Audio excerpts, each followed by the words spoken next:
Boa noite, queridos amigos do Centro Espírita Deolindo Alves. Mais uma vez retornamos a esse nosso canal de comunicação com o propósito de abordarmos os ensinamentos do Mestre Jesus nos textos codificados por Kardec. Antes de iniciarmos as nossas reflexões dessa noite, vamos agradecer ao plano espiritual por toda a intuição que possamos receber hoje e que a gente possa ser um bom instrumento trazendo boas reflexões acerca do tema. E para hoje, temos como proposta uma abordagem ao capítulo 12 do Evangelho segundo o Espiritismo, cujo tema é Amai os vossos inimigos, e dentro deste capítulo, naquele item das instruções dos Espíritos, o tema específico é o item 10, o ódio. Muito bem, vamos à leitura então do texto.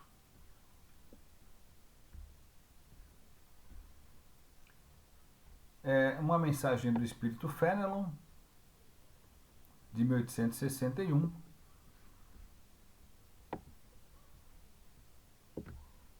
em Bordeaux, na França. E essa mensagem diz exatamente o seguinte: Amai-vos uns aos outros e serei felizes. Tratai sobretudo de amar ao que vos provocam indiferença, ódio e desprezo.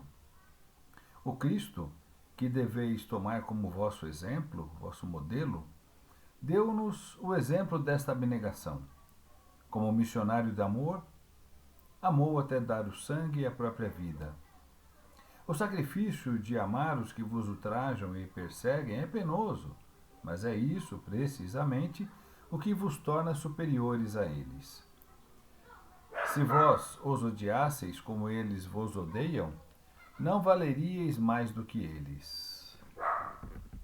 Muito bem. A partir dessa curta, mas profunda mensagem do Espírito Fenelon, e incluindo também nas nossas reflexões os textos anteriores deste capítulo, do capítulo 12, então abordando ali desde o item 1 até o 9, nós podemos, de certa maneira, destacar 3 ensinamentos básicos, os quais Jesus nos deixou em forma de tarefas ou missões, ou ensinamentos. Primeira tarefa ou primeiro ensinamento: devemos amar o nosso próximo, inclusive se este próximo for o nosso suposto inimigo. E por que colocamos aqui suposto inimigo? Porque não temos uma compreensão exata das nossas vidas pregressas para compreendermos que quando encontramos um desafeto na vida atual, qual foi a relação que tivemos com aquele nosso irmão de caminhada e que nos colocou em posições antagônicas nessa vida. Mas não devemos tratá-lo como um inimigo. Devemos primeiramente reconhecê-lo como irmão e, quem sabe, detentor de um ensinamento que devemos adquirir. Então, talvez esse suposto inimigo seja, na verdade, um nosso mestre, um nosso professor, alguém que vai nos ensinar alguma lição. A segunda tarefa, ou segundo ensinamento que extraímos deste capítulo 12, Amai os vossos inimigos, é que devemos pagar o mal, o eventual mal que recebemos, com o bem sempre. E nunca revidarmos, nunca buscarmos a vingança. Portanto, pagar o mal sempre com o bem que pudermos fazer, sempre com o bem que estiver ao nosso alcance. Terceira tarefa, ou terceiro ensinamento: devemos oferecer a outra face. A força da expressão utilizada pelo mestre, de certa forma, provocou um choque aos homens do seu tempo. Na vivência dos homens daquele tempo, a lei era pautada no olho por olho. e numa mentalidade coletiva muito violenta. Daí a gente consegue abstrair toda a profundidade que existe na coragem do perdão proposta pelo Mestre. Inclusive no Evangelho de Mateus, capítulo 5, no versículo 39, a gente vai encontrar uma mensagem, né? Ligada a essa terceira tarefa ou terceiro ensinamento. Mas se alguém te bater na face direita, ofereça também a outra. Este pequeno versículo parece até, inclusive, conter uma mensagem de covardia ou de submissão ao mal. Entretanto, para melhor compreendermos o ensinamento do Mestre, precisamos nos despir do orgulho e do ódio. Como em tudo que o Mestre viveu, ele nos fala sempre de amor e de coragem, que são exatamente os antídotos para o ódio. Nessa frase, em que o Mestre nos disse, mas se alguém te bater na face direita, ofereça também a outra, o Mestre condena a vingança e nos convida ao perdão, ao amor ao próximo.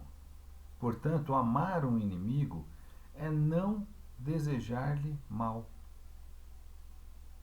Já é o primeiro passo. Daí, não pagarmos o mal com o bem, e não nos vingarmos, e não buscarmos fazer valer a lei do olho por olho. Se alguém me faz mal, eu faço um mal no mesmo tamanho. Se continuarmos nessa espiral de maldade, só teremos resultados negativos. Então o perdão vem quebrar esse círculo da maldade.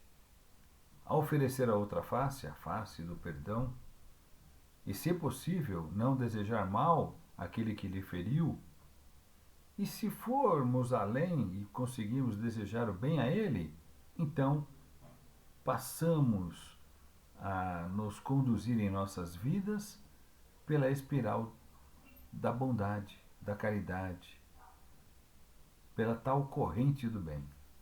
Jesus não entendia que se deve ter por um inimigo a mesma ternura que se tem por um irmão ou por um amigo.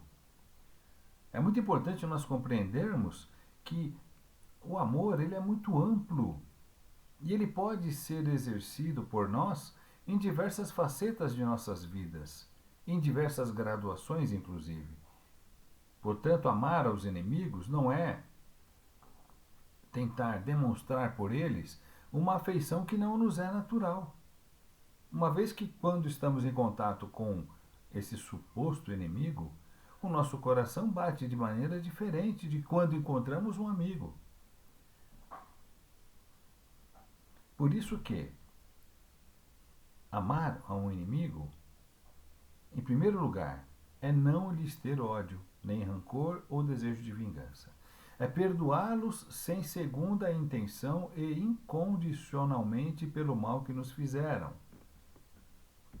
É não opor nenhum tipo de obstáculo a uma possível reconciliação. É desejar-lhes o bem em vez do mal. É nos alegrarmos com o bem que os atinge. Lembrando aqui que eles também são filhos de Deus. É estender a mão a esse suposto inimigo, a nossa mão prestativa, em caso de uma eventual necessidade que eles tenham. É nos abster por atos e palavras, e eu diria por sentimentos e pensamentos, de tudo o que possa prejudicá-los. É, enfim, pagar-lhes todo o mal com o bem, sem a intenção de humilhá-los. No livro Vinha de Luz, capítulo 63, Emmanuel nos esclarece.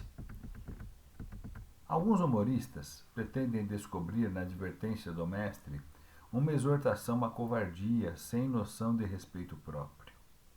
O parecer de Jesus, no entanto, não obedece apenas aos ditames do amor, essência fundamental de seu evangelho.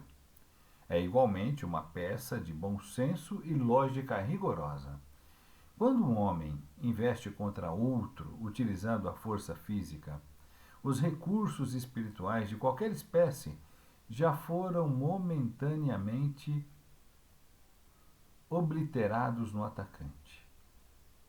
Já foram neutralizados no atacante os recursos espirituais de uma investida violenta contra outra pessoa. O morro da cólera somente surge quando a razão foi afastada e, sobrevindo semelhante problema, somente a calma do adversário consegue atenuar os desequilíbrios procedentes da ausência de controle. O homem do campo sabe que o animal enfurecido não regressa à naturalidade se for tratado com a ira que o possui. O único recurso para conter um homem desvairado, compelindo-o a reajustar-se dignamente, é conservar-se o contendor ou os circunstantes em posição normal, sem cair no mesmo nível de inferioridade. A recomendação de Jesus, portanto, abre-nos abençoado avanço. Oferecer a face esquerda, depois que a direita já se encontra dilacerada pelo agressor, é chamá-lo à razão enobrecida, reintegrando-o de imediato no reconhecimento da perversidade que lhe é própria. Em qualquer conflito físico, a palavra reveste-se de reduzida função nos círculos do bem. O gesto é a força que se expressará convenientemente. Segundo reconhecemos, portanto, no conselho do Cristo não há convite à fraqueza, mas apelo à superioridade que as pessoas vulgares ainda desconhecem. E aqui terminamos o texto de Emmanuel. E vamos lembrar, quando estava no auge do seu Calvário, de que forma Jesus ofereceu à humanidade a sua outra face? Qual foi o seu exemplo? Ele suplicou ao Pai: perdoai-os, Pai, eles não sabem o que fazem. Ao oferecermos a outra face, devemos perdoar de forma sincera e incondicional o mal que recebemos. Quando Jesus nos convidou a amar os nossos inimigos, ele queria semear entre nós o perdão, a fraternidade que deve existir entre filhos do mesmo Pai. Por fim, podemos perceber que o amor ensinado pelo Mestre Jesus, ele deve ser exercitado por nós em diversas formas e graduações. Desde o amor pelos nossos ancestrais, que nos deram a oportunidade da reencarnação, amor pelos companheiros de caminhada, amor pelos nossos descendentes, amor pelos nossos familiares, amor pelos amigos, um afeto espontâneo por um desconhecido, simpatia por algum partidário, solidariedade por alguém que sofre, alegria por alguém que supera um desafio, indulgência pelo erro alheio, perdão pelas ofensas e agressões. E, acima de tudo, a fraternidade, aquele sentimento de que todos, somos todos irmãos. Complementando a nossa reflexão de hoje, também nos foi convidado a comentar sobre a questão número 630 de O Livro dos Espíritos. Essa questão, ela vai dizer o seguinte: como se pode distinguir o bem do mal? E a resposta que os espíritos deram a Kardec foi: o bem é tudo o que é conforme à lei de Deus. O mal é tudo o que lhe é contrário. Assim, fazer o bem é proceder de acordo com a lei de Deus, e fazer o mal é infringi-la. Vamos acrescentar na nossa reflexão mais duas questões seguintes. A 631 diz assim: tem meios o homem de distinguir por si mesmo o que é bem do que é mal? E os espíritos respondem: sim, quando crê em Deus e o quer saber. Deus lhe deu a inteligência para distinguir um do outro. E a questão seguinte, 632, pergunta assim: estando sujeito ao erro, não pode o homem enganar-se na apreciação do bem e do mal e crer que pratica o bem quando em realidade pratica o mal? Resposta dos Espíritos: Jesus disse: Vede o que queríeis que vos fizessem ou não vos fizessem. Tudo se resume nisso. Não vos enganareis. E aí eu lanço para vocês essa pergunta: onde é que está gravada a lei de Deus? Porque ela é a base para distinguirmos o bem e o mal. E onde ela está gravada? Em nossa consciência. Amar o próximo como a si mesmo quer dizer duas coisas simultâneas: fazer ao outro exatamente aquilo que você deseja para si mesmo, e não fazer ao outro aquilo que não se deseja para si. Portanto, é fazer todo o bem que nos for possível, dando o nosso melhor. Inclusive diante deste enorme desafio que é estendermos esse bem e esse amor àqueles que nos ofendem, que nos agridem, que nos ferem, aos nossos supostos inimigos. Lembrando que o primeiro passo é não revidarmos, é oferecermos a face do perdão. O segundo passo é não desejarmos o mal a eles. O terceiro passo, desejarmos todo o bem que for possível. E somente assim, volto a dizer, nós poderemos quebrar aquele círculo vicioso da maldade, do melindre, da mágoa, do ressentimento, da vingança, do ódio. E estabeleceremos entre nós, a partir deste exercício proposto pelo mestre, de oferecermos a outra face, a face do perdão, poderemos então iniciar o círculo da fraternidade. A partir do perdão, do esquecimento da ofensa, de desejar todo o bem que pudermos ao outro, mesmo que ele nos fira, mesmo que ele seja o nosso agressor. Desejarmos todo o bem que nos for possível. E dessa forma, então, meus queridos amigos, encerramos a nossa reflexão dessa noite, desejando que todos estejam bem e que a gente possa voltar numa próxima oportunidade para novamente refletirmos sobre os ensinamentos do Mestre Jesus, o nosso querido Mestre Jesus, missionário da lei de amor. Muito obrigado a todos e aquele nosso Namastê.